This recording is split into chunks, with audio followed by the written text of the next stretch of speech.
Chapter 158. Abba's warning against Satan's wickedness and cunning. Satan's weakness. Beware of yourselves.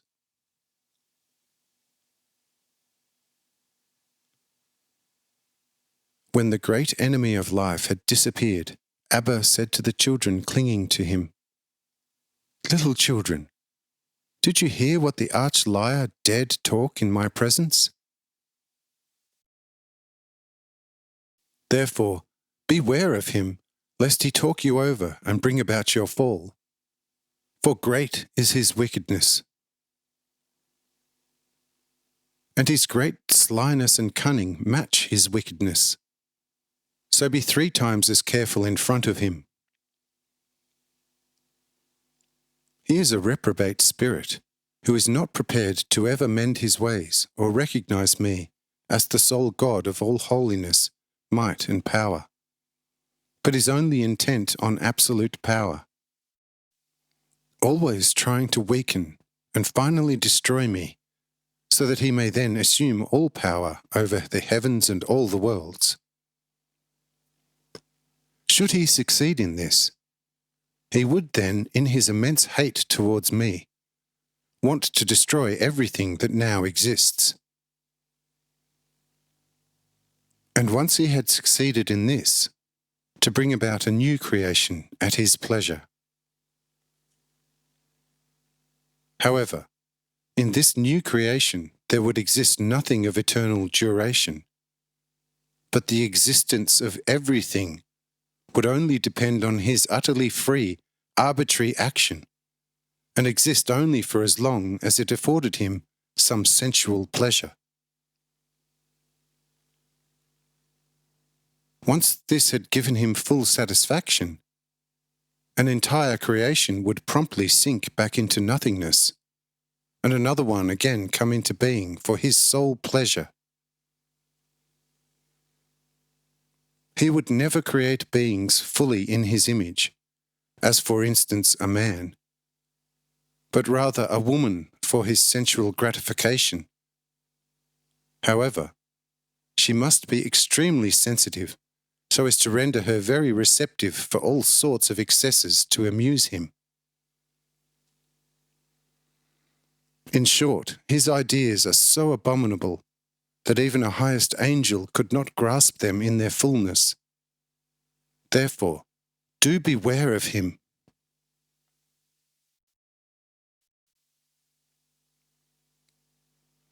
You are now guessing in your hearts, saying, "Why not destroy such a being which is so full of deadly wickedness?" But then I ask each of you, which of you would go to the lowlands and kill Lamech, who is not a jot better than this enemy of life? Or, if I brought to you once more the enemy of life, preparing him so that you could kill him in all earnest, would you do this? Even if he stood before you however full of wrath? Truly, you would all mightily hesitate. Behold, if even you hesitated, and if possible withdrew, although your love is infinitesimal compared to mine, how much less will I be able to do this? I, who am infinite, eternal love myself, and am as well his creator as yours, and am his God as well as yours, and his Lord as well as yours, and his still fatherly judge, just as I am your good father in person. However, as far as this was possible, the power of the will was taken from him. Therefore, you need no longer fear him in the least, but only beware of his slyness, which as such is powerless, so much so that you can fight it off more easily than you can a fly with a whiff of your breath if you want to. so he can continue to live and forever make futile attempts to destroy us. For in this he will succeed as little as a gnat in combat with a mammoth.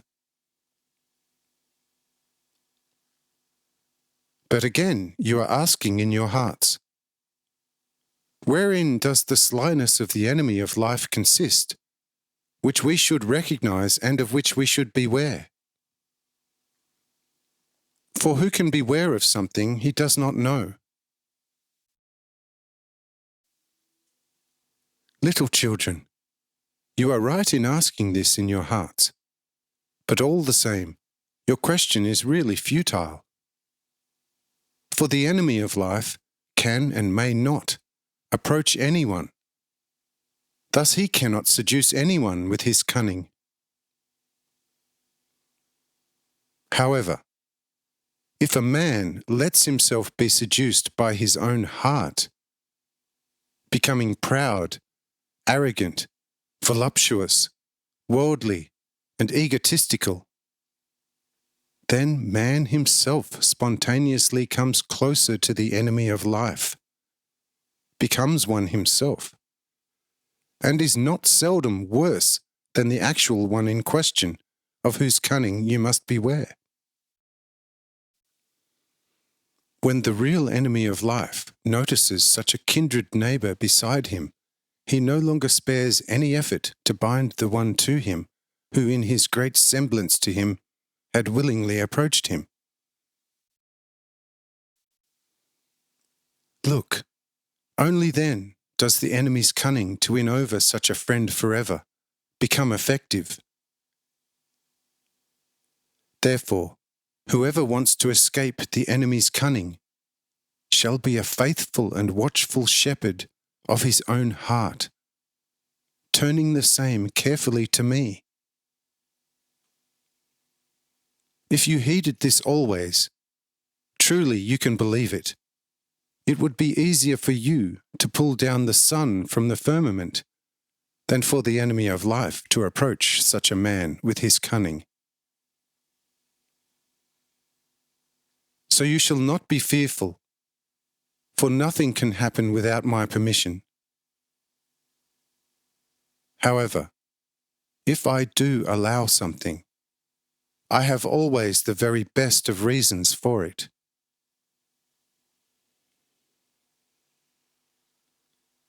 In particular, beware of yourselves, for truly, apart from me, nothing is freer than your own hearts. So care for them in accordance with my will, and you will be forever safe from the enemy's cunning. Understand this well, for you are protected against his cunning by turning your hearts to me, but not in a self-willed manner to him. Do understand this,